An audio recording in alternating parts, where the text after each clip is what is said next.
નમસ્તે મિત્રો, સ્વાગત છે તમારું અમારી યુટ્યુબ ચેનલમાં। આજે અમે તમને સંભળાવીશું વીરપસલી વ્રતની કથા। તારીખ 12 ઓગસ્ટ 2024ના રોજ વીરપસલી વ્રત છે। શ્રાવણ માસના પહેલા રવિવારે આ વ્રતનો પ્રારંભ થાય અને બીજા રવિવારે પૂરું થાય। આજે બહેન ભાઈને ત્યાં જમે, ભાઈ બહેનને યથાશક્તિ ભેટ આપી રાજી કરે। તો ચાલો હવે જાણી લઈએ કે આ વ્રત કેવી રીતે કરવું જોઈએ। આ વ્રતમાં દોરાની 8 શેર એટલે કે 8 વડો દોરો લેવાનો અને તેની 8 ગાંઠ વાળવાની હોય છે અને 8 દિવસ રોજ સવાર સાંજ ધૂપ દેવાનો। ધૂપ દીધા પછી જ જમી શકાય। ભાઈ ખોબો ભરીને જે અનાજ આપે તે રાંધીને ખાવાનો। 8 દિવસ થાય એટલે દોરો પીપળે બાંધી દેવાનો। વીરપસલી વ્રતની કથા। એક ખેડૂત હતો, એને 7 છોકરા અને 1 છોકરી હતા। છોકરી પરણાવેલી ખરી, પણ સાસરિયામાં વિરોધ થયેલો એટલે કોઈ તેડવા ન આવે। નાનો ભાઈ ભલો અને દયાળુ હતો, જ્યારે મોટા 6 ભાઈ કપટી હતા।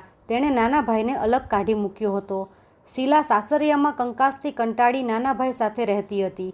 7મો ભાઈ સૌથી નાનો, થાય એટલો પરિશ્રમ કરે ત્યારે પેટ પૂરતું મળે।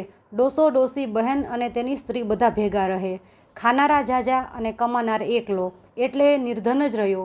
બહેન નાના ભાઈને મદદ કરવા 6 ભાઈઓના પાસે કામ માગવા ગઈ ત્યારે અભિમાનથી તેની ભાભીઓએ કહ્યું કે નણંદબા, તમારાથી થાય તો ઢોર ચરાવવાનું કામ કરો। બહેનને તો કામ જોઈતું હતું, આથી તેણે હા પાડી। સાંજે ભાભીઓ જે કંઈ વધેલું ઘટેલું આપે તે ઘરે લઈ જઈને વહેંચીને ખાઈ લેતી હતી। તે એક વખતે ઢોર ચારી રહી હતી ત્યારે કેટલીક છોકરીઓને વ્રત કરતી જોઈને તેણે પૂછ્યું કે બહેનો, તમે આ શું કરો છો? છોકરીઓ બોલી, આજે વીરપસલી છે, વીરપસલીના દોરા લઈએ છીએ। આ વ્રત કરવાથી 12 માસ ભાઈને સુખ મળે। એ દોરા અમે ભાઈના જમણા હાથમાં બાંધીશું અને ભાઈનો ખોબો ભરાય એટલું અનાજ રાંધીને જમીશું। બહેને વિચાર કર્યો કે મારે 7 ભાઈઓ છે, 7 ભાઈઓમાં 6 ભાઈઓ તો બોલતા જ નથી, નાનો ભાઈ નિર્ધન છે, મારું વ્રત ઉજવશે કોણ?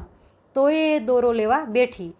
છોકરીઓએ પોતાના લુગડામાંથી 8 તાંતણા કાઢી ગાંઠો વાળીને દોરો આપ્યો અને કહ્યું, 8 દિવસ સુધી નાહી ધોઈ દોરાને દેવતાથી ધૂપ દેજો, દોરાને ધૂપ દીધા પછી જમજો, 8 દિવસે દોરો ઉજવીને પીપળાને બાંધજો।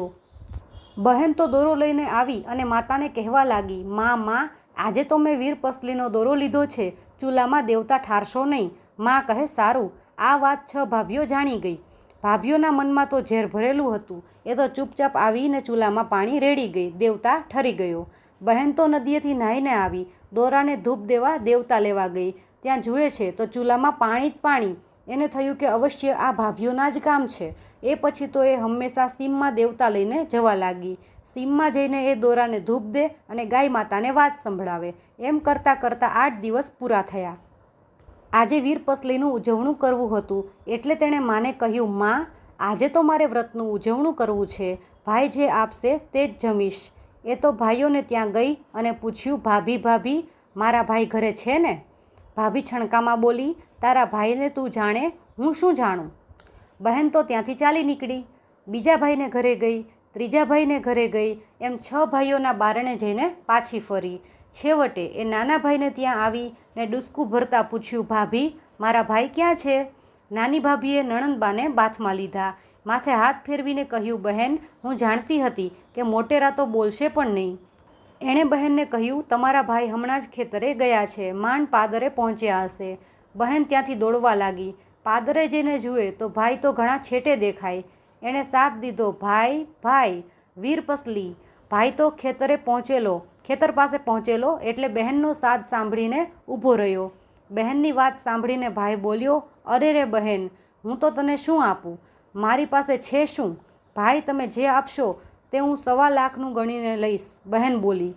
ભાઈએ તો બહેનને બી માટે લીધેલા 1.25 શેર કોદરા આપ્યા, 1 માટીનું ઢેફું આપ્યું અને પછેડીથી છોડીને 1 પૈસો આપ્યો। બહેને કોદરાને ઘઉં માનીને લીધા, ઢેફાને ગોળ માનીને લીધું, પૈસાને સોના નાણું માનીને લીધો। એ તો રાજી થતી ઘર ભણી નીકળી। ઘરે આવીને જુએ તો એનો વર તેડવા આવેલો। કોઈ દાડે નહીં ને આજે તેડવાનું ક્યાંથી સૂઝ્યું? એને તો વ્રત ફળ્યું।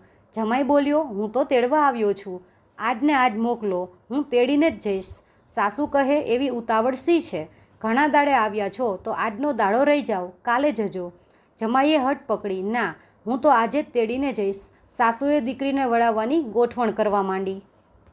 ઘરમાં જોયું તો દીકરીને આપવા જેવું કાંઈ ન મળે. 6 ભાભીઓને ટીખળ કરવાનું મન થયું. એમણે ચીથરા, સાવરણી, જૂની ઈંઢોણી અને કપડાના ડૂચાનું પોટલું વાળીને નણંદને માથે ચડાવ્યું. ડોશી દીકરીને જમાઈ સાથે વળાવી ઘરે આવી. ત્યારે ડોશીને થયું કે દેવતા વિના દીકરી દોરાને ધૂપ ક્યાંથી દેશે? દોરાને ધૂપ નહીં દેવાય તો દીકરી ભૂખીને તરસી રહેશે. એ તો હાથમાં દેવતા લઈને દોડતી ગઈ અને સાથ દેવા લાગી, દીકરી દીકરી દેવતા લેતી જા. વર કહે, તારા માં કંઈ નહીં ને દેવતા આપવા કેમ આવ્યા? વહુ કહે, રૂડા પ્રતાપ એ દેવતાના કે તમે નહોતા તેડતા તે મને તેડી. આજે મારા વ્રતનું ઉજવણું છે. એમ કહી વરને વાવને ટોડલે બેસાડી વહુ નાહવા ઉતરી. નાઈને ભીને કપડે બહાર આવી અને વરને કહ્યું, પેલા પોટલામાંથી લુગડું નાખો ને. વરે પોટલું છોડ્યું અને કહ્યું, કયું ચીર આપું? વહુને થયું કે કેવા મારી ઠેકડી કરે છે. એ બોલી, અમારે નિર્ધનને હીરને ચીર ક્યાંથી હોય? વરે લુગડું નાખ્યું. વહુ લુગડું જુએ છે તો કસબી કોરનું રૂપાળું અંબર ખરેખર પોટલામાં જાત જાતની મોંઘા મૂલની સાડીઓ થઈ ગઈ. એણે તો બહાર આવી હરખમાં ને હરખમાં દોરાને ધૂપ દીધો.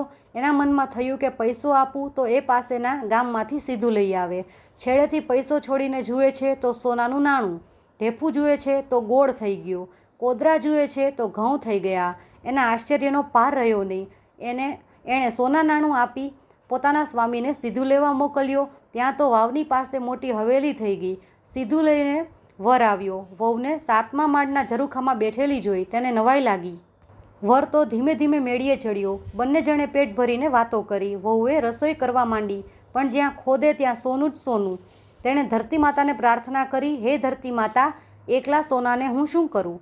થોડી ભોંય ઉઘાડી આપો.